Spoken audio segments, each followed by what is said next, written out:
আমরা আজকে আছি পয়লা বৈশাখ, শুভ নববর্ষ 1431। আপনারা দেখতে পাচ্ছি সুন্দর একটা অবয়ব। আমরা সকলে আসলে ছবি তুলছে, সেলফি তুলছে।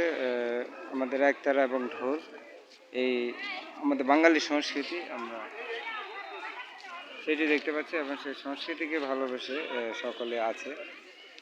তাদেরকে আমরা দেখতে পাচ্ছি, দেশকে ভালোবেসে এবং দেশের সংস্কৃতি চর্চায় সকলে আসলে উৎসব উদ্দীপনা এখানে একসাথে মিলিত হয়েছে। রমনাপটমূলে আমরা দেখতে পাচ্ছি সকলকে শুভ নববর্ষ 1431। সবাইকে শুভ নববর্ষের শুভেচ্ছা।